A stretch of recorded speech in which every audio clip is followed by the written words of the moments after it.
This is Dave Higginbotham interviewing Mrs. Mary Mack.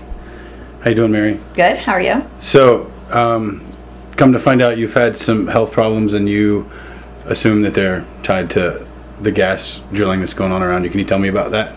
Yeah. I was always a very physically active person. Lots of biking, hiking, swimming, just really active outdoor canoeing. We did whitewater canoeing. In the fall of 2007, like right around opening day of hunting season, like that week, Monday or Tuesday of that week, right after Thanksgiving of 2007, I took a bath late at night, and when I got out of the tub, everything that had been, I'm a hot tub soaker, so everything that was immersed in the tub was sort of swollen and real bright red. So it was late at night, like it was 11:30. I showed my husband and said, "What do you think this is?" And he said, "I don't know," but it was late, so we didn't go to the emergency room because it didn't really sting. It didn't feel like painful. So, and in the morning it had faded. But I called the DEP and told them I had a problem with my water and I wanted it tested. And I told them specially to test for arsenic because I knew from her and from different people who had the cattle dying that arsenic was a problem. They took really tiny little water sample vials. Later on I went to some workshop and saw what the size of the water they're supposed to take. He just took little tiny vials and stuck them in his pocket. And like a month or 2 months later we got back a report from Harrisburg DEP lab, and everything was no detectable amount. But when you know all the pages of things they tested for in the tiny little vials, no wonder they had no detect. I just think the whole thing was bogus, totally bogus. But anyway, after that happened, I stopped bathing here, and in fact we had bought a house at an auction. I just kind of evacuated from here pretty much. My husband still has to be based out of here because of his work vehicle. He can't go as far as the other house. But if I did stay here, I bathed in bottled water, heated it on the stove, carried it up the steps. But after that was exposed, I'm assuming it was fracking fluids, because the people who had already signed over their storage rights, they were already doing like the Clark's wells with redoing them and other wells around here. So in November, that happened with my exposure to chemicals that probably absorbed through my skin, because my skin was like bright red and swollen all over, except for the part that was sticking out of the top of my head. And then that spring, I started to get electric shocks.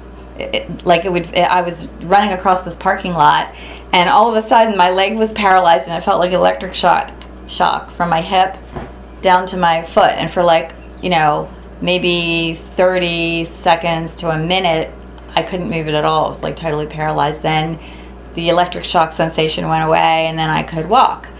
That happened a couple times within, say, a month, like in the spring. Of the fateful bath? After that, like that, the bath was in the fall. And then in the spring I started developing these neurological symptoms. So then it kind of settled. It got worse in the right leg. Then it started to where if I tried walking for any length of time, my right toe wouldn't lift up. I'd be walking and I'd be dragging my right toe. It just wouldn't lift up from the ankle.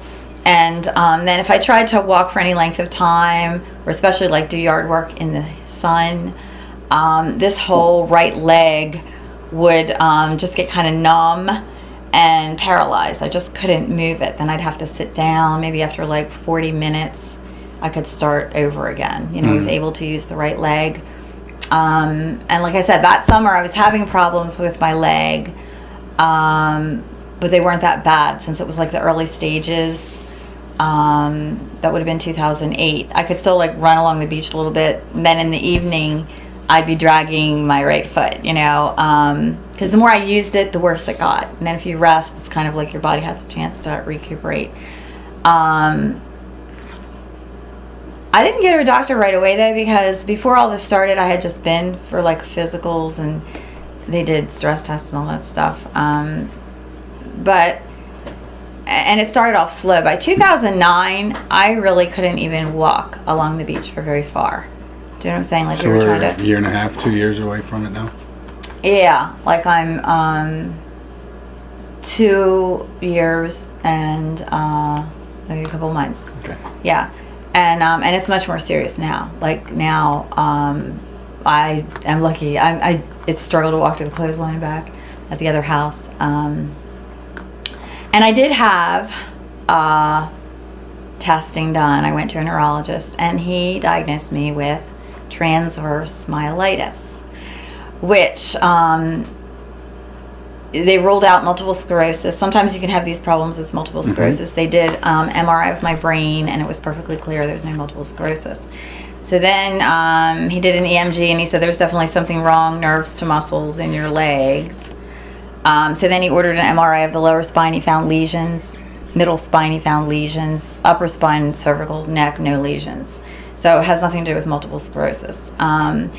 And sometimes there can be an underlying disease. And I'm supposed to go back July 31st for more blood tests. But so far there has not been any reason to suspect an underlying disease because I didn't really have problems before I was exposed to the fracking fluids. And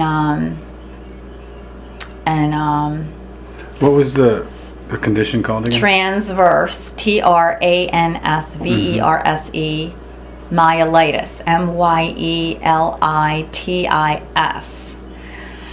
And I printed a whole lot of stuff off the internet. I tried to find that one to bring today to show him. But one of them was saying, can be lupus, underlying disease that causes this. It's really just lesions. Your spinal cord, the nerve in your spinal cord just starts to disintegrate. And then anything, wherever it is in your back, anything below that will be affected. So I have problems in my legs. Right. And I have like involuntary tremors going across, But the one thing that I saw said if you don't have any of these underlying diseases, which I never had any evidence that I had any underlying diseases, and they'll definitely rule it out by July 31st. That's when my next appointment is. I have to have the blood work. They're going to test for lupus, syphilis, and Lyme disease. But I never had any reason with all the physicals to ever think I had any of those things before this happened. But one of the things I found on the internet said that toxins can cause it. And they listed 3 toxins, and one of them was arsenic. Exposure to that, it absorbs through your skin. The other ones are heavy metals also, right? I think so, yeah. I was looking for it. I have it at the other house, and I was going through my stocks. She said, you were here, and I didn't really get prepared, because usually if I do a lot of preparation, that's not what they want, and I feel like I waste all that energy. Right. Well, heavy metals like mercury and arsenic do give off nerve problems, nervous center or nervous system problem. Yeah.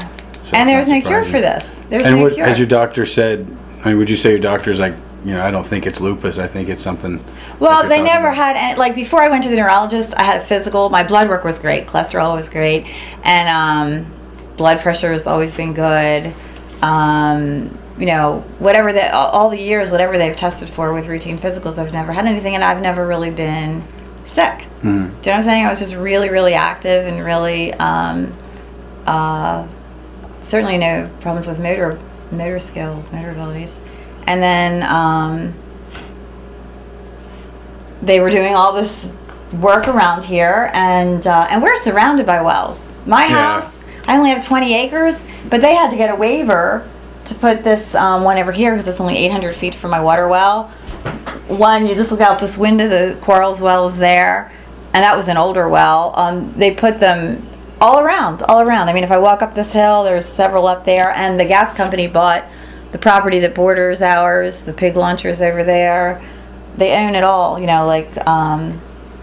well, there's a couple neighbors that have like 10-acre lots behind me, but they've got us surrounded with wells, and our water comes from up there, where they were doing the compressor station. They were building all that then because she signed off really early. So at that point they were already drilling a lot of stuff, other than the original wells.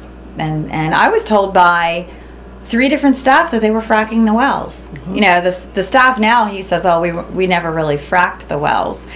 But Rich Nonak told me they were fracking the wells, some of the wells. Ronnie, my understanding is they don't get any gas.